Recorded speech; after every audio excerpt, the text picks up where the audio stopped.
Qo'shma Shtatlar o'z ehtiyojlari uchun zarur neftning katta qismini hozir o'zi ishlab chiqarmoqda. Jahon bozorida qora oltin narxi tushib ketishining sabablaridan biri ham shu.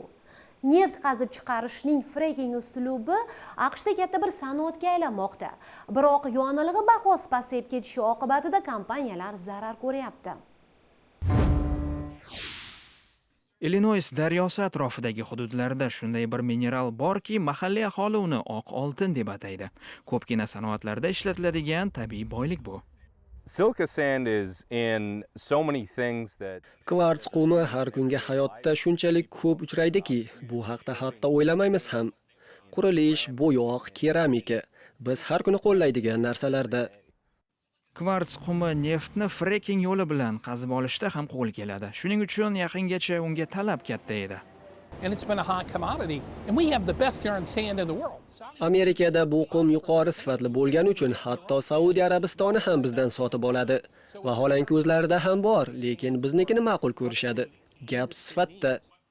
Lekin neft arzonlashgani bois kvarts qumiga talab tushib ketdi. Hozir AQShning ko'pgina shaharlarida 1 litr benzin 50 sent atrofida. Low prices. Haydovchilar xursand, ammo neft kompaniyalari uchun zarar.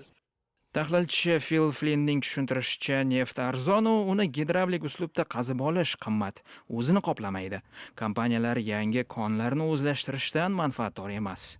A lot of the banks that lent money to the frackers are a little. Banklar bu sanoat egalariga osonlikcha kredit ham bermayapti, chunki fracking sanoatida ishlar xuddi to'xtab qolgandek. Natijada neft sanoati uchun zarur xizmatlar va materiallar, jumladan kvarts qumiga talab avvalgidek emas. Bir necha konlar yopildi yoki ishini vaqtincha to'xtatgan. Producing more oil with less rigs. Mavjud konlardan yetarlicha neft qazib olishyapti. Yangi quduqlar qazilmasa yoki bu jarayon yanada sekinlashsa, kvarts qumiga talab bo'lmaydi. AQShda bu qumni ishlab chiqaradigan eng yirik kompaniya talab 15% ga kamayishini bashorat qiladi. Bu sohadagi boshqa korxonalar ham yangi zavodlar qurish rejasidan qaytgan. Utica korxonasi xodimi Nick Fettikga ko'ra, kvarts qumiga doimo xaridor topiladi. Bozordagi o'zgarishlarga moslashamiz, boshqa yo'l yo'q.